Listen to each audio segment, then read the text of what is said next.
The following segment is sponsored by the Electronic Payments Coalition. Whether it's high inflation or supply chain issues, most American families and small businesses are feeling the squeeze of economic uncertainty.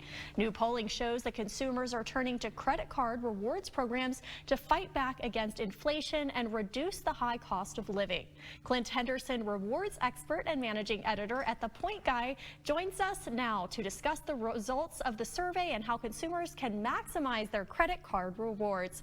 Welcome, Clint. So great to see you. Thanks for having me on. Oh, I'm excited. Let's talk about how the current economy is impacting Americans and how do credit card reward programs really factor in?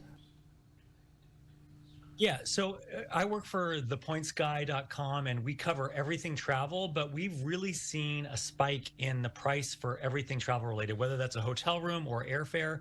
Prices have gone up, up, up, as you've no doubt seen.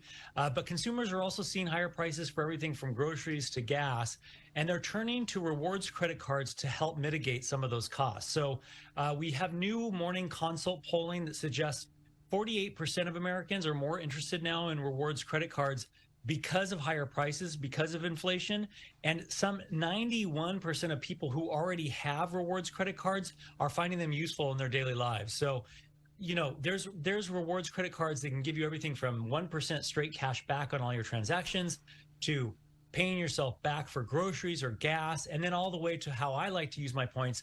I like to save them up and then use them for extravagant travel around the world, sometimes even in business class. So there's a credit card for everyone, and those credit card rewards programs are increasingly important to consumers. I love that. You're speaking my language. I love the travel aspect of that.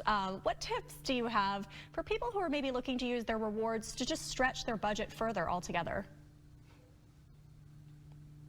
Yeah, so there is cards now, and this is a development during the pandemic that will allow you to pay yourself back for certain categories, including groceries and or gas. So you could literally just wipe those charges off your balance if you're using those type of rewards credit cards. So that's the first tip is check out those cards that let you pay yourself back for some of those everyday purchases.